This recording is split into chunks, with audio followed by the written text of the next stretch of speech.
Buenos días, soy la arquitecta Jenny Fernández, subdirectora de cartografía, y estoy encargada de la exposición relativa a la cartografía. Nuestra presentación se va a dividir en dos partes. La primera, referida a las definiciones y evolución, y la segunda, relativa a la generación de cartografía. Esperamos que esas presentaciones sean de mucha utilidad y de mucho interés para ustedes. Vamos a empezar. La cartografía, en términos generales, está definida como una ciencia, como un arte y una tecnología que sirve para elaborar mapas y cartas. Tiene dos grandes vertientes, dos grandes expresiones, que es la cartografía básica oficial y la cartografía temática. La cartografía básica temática es la elaborada por el IGN.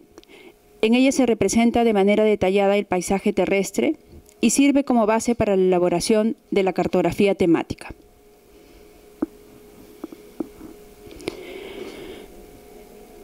Entonces, la cartografía temática es aquella que utiliza como soporte la cartografía básica y desarrolla algún aspecto concreto de la realidad, es decir, muestra características o conceptos particulares.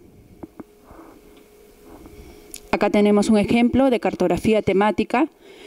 Por ejemplo, el mapa de unidades hidrológicas del Perú, que es el primer mapa, situado al lado izquierdo, y el segundo mapa, el mapa de peligros en el Perú.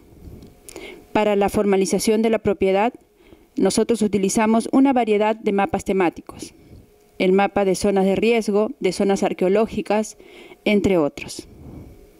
Los antecedentes de la cartografía se remontan al inicio de la existencia de los seres humanos. Para graficar su trascendencia, desarrollaremos algunos hitos muy importantes.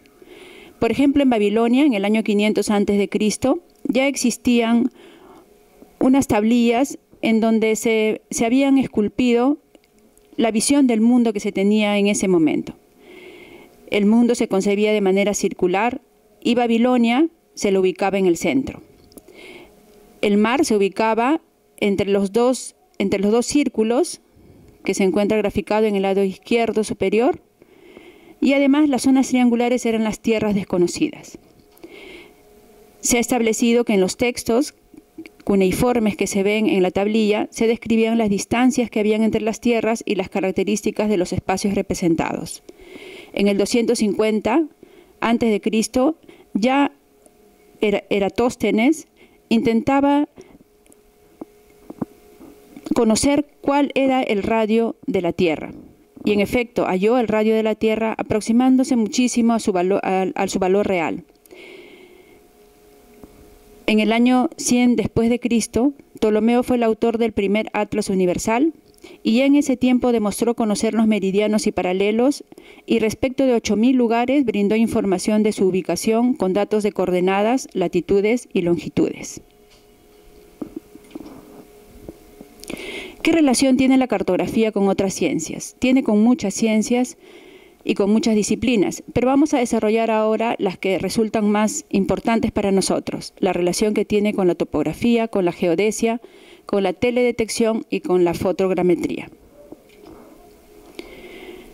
La relación con la geodesia es directa, porque la geodesia nos proporciona puntos de control terrestre de alta precisión ajustados horizontal y verticalmente. Es decir, nos proporciona la ubicación exacta de un determinado terreno dentro de la superficie de la Tierra. La topografía proporciona los levantamientos altimétricos y planimétricos a nivel de detalle. La fotogrametría también es muy importante porque nos ayuda a obtener las medidas reales de una superficie terrestre a partir de las fotografías. Estas fotografías pueden ser terrestres o también pueden ser aéreas. Y por último, la teledetección, que tiene que ver directamente con el desarrollo de los satélites y de los radares. Mediante la teledetección se pueden obtener datos de la superficie terrestre desde sensores instalados en plataformas espaciales. Más adelante vamos a desarrollar con más detalle el tema de la teledetección. La importancia de la cartografía es enorme, sobre todo porque tiene que ver con el conocimiento del territorio, y esta información se utiliza para la planificación económica, social, política, para el ordenamiento del territorio, para las obras públicas y tiene una alta incidencia en el desarrollo de las comunicaciones terrestres, aéreas y marítimas. Entre los conceptos básicos relacionados a la cartografía tenemos algunos muy importantes. En este caso vamos a desarrollar 3. El concepto de las coordenadas geográficas, los paralelos y meridianos, y en la siguiente lámina la escala. Las coordenadas geográficas están formadas por una red de líneas imaginarias que recorren la Tierra y que nos sirven para localizar cualquier punto sobre la superficie terrestre. Los meridianos son líneas imaginarias con dirección norte-sur que se distribuyen desde el polo norte al polo sur y dividen la Tierra en 2 hemisferios, occidental y oriental. En el gráfico, los meridianos son las líneas verticales.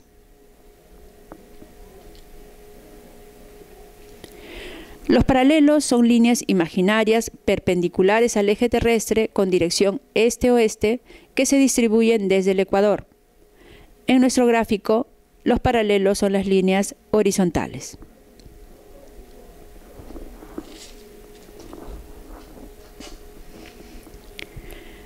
El tercer concepto básico es la escala.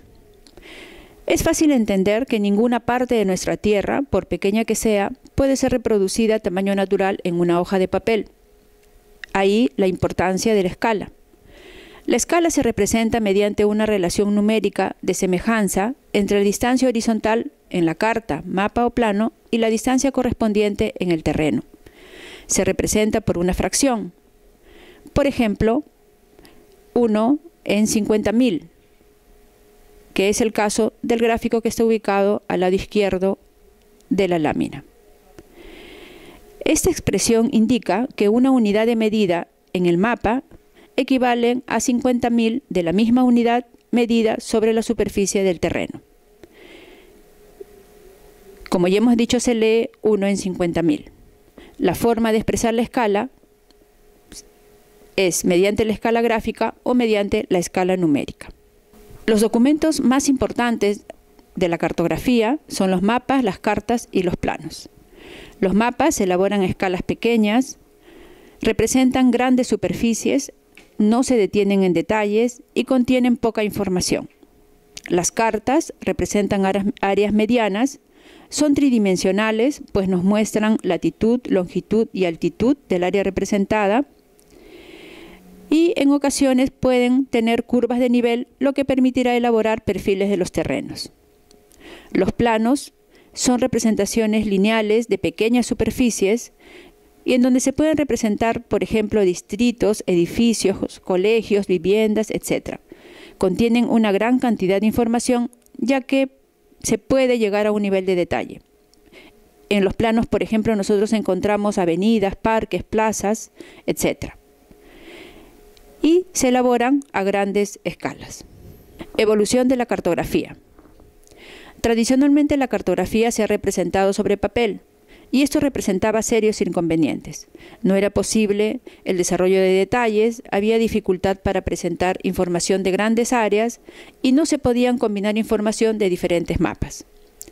A partir de mediados del siglo XX, con los grandes desarrollos tecnológicos, se producen grandes cambios también en el desarrollo de la cartografía. Se desarrolla la cartografía digital. ¿Y cuáles son los elementos que permitieron el desarrollo de esta cartografía digital? En primer lugar, el desarrollo del Internet. En segundo lugar, el desarrollo de programas y herramientas destinados a la integración y análisis de la información, como por ejemplo los sistemas de información geográfica o los GIS. En tercer lugar, la teledetección, que permitió que se pueda disponer de gran cantidad de información y que, como ya hemos dicho, el elemento principal es la utilización de los radares y los satélites. Y por último, la infraestructura de datos espaciales ID. Cada uno de estos puntos los desarrollaremos en las siguientes láminas. Los sistemas de información geográfica utilizan la tecnología informática para analizar y gestionar información espacial. El GIS es una herramienta poderosa para manejar grandes volúmenes de información espacial que permita la toma de decisiones, sobre todo en temas relativos al territorio. El GIS está conformado por los siguientes software: un sistema de administración de base de datos, el programa llamado CAD, que es el diseño asistido por ordenador, que permite la generación de cartografía a grandes escalas, y el programa denominado CAC, que es el mapeo asistido por computadora, que son herramientas eficientes para codificar, almacenar, analizar y mostrar gráficos. Acá tenemos el ejemplo de un archivo GIS, en donde se puede apreciar la gran cantidad de información que está descrita en las capas ubicadas en el lado izquierdo de la lámina. Tenemos información sobre veredas, sobre construcciones, áreas de terrenos, sobre usos, y esta versatilidad y la posibilidad de este manejo de toda la información espacial la permite el GIS. Otro de los aspectos que ha contribuido grandemente al desarrollo de la cartografía digital es la teledetección, que es una forma de medición y observación a distancia que se realiza mediante objetos que permiten el escaneo o grabación en tiempo real de los elementos de la Tierra. Y esto se realiza a través de los satélites o de los radares. La principal ventaja de la teledetección es su gran capacidad para recoger datos a gran escala y transmitirlos en tiempo real. Los componentes de la teledetección son una fuente de energía, generalmente el sol, la cubierta terrestre a identificar, que podría estar compuesta por masas vegetales, por suelo, agua, vías de comunicación, etc. Una plataforma que capta la energía emitida por el sol, un sistema de recepción terrestre al cual dirigir la información desde el satélite, el intérprete o analista de la información recibida y, por último, el usuario final de las imágenes. Las plataformas de detección son, como hemos dicho, los satélites o los radares. En el gráfico vemos las distintas alturas y las distintas plataformas que se utilizan para la teledetección.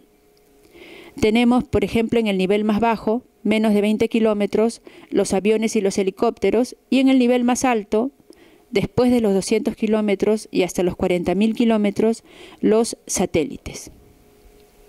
Uno de los satélites más conocidos y que ha permitido el mayor conocimiento de la superficie terrestre es el satélite Landsat, que fue lanzado en 1972 y que permite ver cosas en el espectro electromagnético, incluyendo lo que es invisible para el ojo humano. Tiene diferentes bandas espectrales que arrojan una visión total de todos los elementos de la Tierra y toma imágenes de todos los puntos de la Tierra una vez cada 16 días. El Perú también tiene un satélite de observación. Este satélite está operado por el CONIDA del Ministerio de Defensa. Se lanzó al espacio en el año 2016. Todas las entidades públicas tienen acceso al servicio de imágenes totalmente gratis y actualmente atiende a 130 entidades públicas, entre las que están la SBN, el Ministerio de Vivienda, el IGN, entre otras.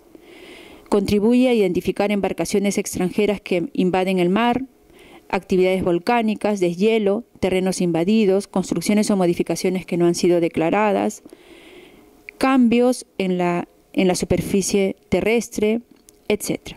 Por último, acompañando el avance tecnológico que ha permitido la disponibilidad de mucha información espacial, tanto por parte de empresas privadas como por parte de entidades públicas, ha surgido la necesidad de normar lo que denominamos una infraestructura de datos espaciales, IDEP, que es el conjunto articulado de políticas, estándares, organizaciones, recursos humanos y tecnológicos destinados a facilitar, en primer lugar, la producción, en segundo lugar, el uso y, en tercer lugar, el acceso a la información geográfica del Estado, a fin de apoyar el desarrollo y favorecer la oportuna toma de decisiones. La IDEP es una estructura virtual en la red que es mantenida por distintas entidades públicas quienes producen información geográfica. Su objetivo es asegurar la cooperación entre esas entidades públicas y permitir que toda la información geográfica, oficial y actualizada, esté disponible para todas las entidades, para la ciudadanía en general y a un muy bajo costo. Este programa está a cargo de la PCM. En este gráfico podemos ver todas las entidades que producen información temática desde cada una de sus disciplinas y que contribuyen a la infraestructura de datos espaciales. El IDEP los provee de estándares para que esta información esté unificada y pueda ser utilizada por cualquier entidad en el Estado. Por último, terminamos la exposición mostrando un gran avance o lo más novedoso que se tiene en estos momentos respecto al servicio de mapas globales. Hemos encontrado el servicio AW3D, que es un servicio que está disponible para todas las entidades privadas y públicas y que pone a disposición de todos mapas digitales en 3 dimensiones con 5 metros de resolución espacial y que cubren todo el globo terráqueo, incluyendo la Antártida. Ha sido realizada sobre la base de 3 millones de imágenes captadas por 3 satélites y en verdad representa una importante mejora respecto a los servicios existentes que se ofrecían con anterioridad. Con esta lámina hemos terminado la primera presentación relativa a la cartografía, definición y evolución. Volveremos con la segunda parte relativa a la generación de la cartografía. Gracias.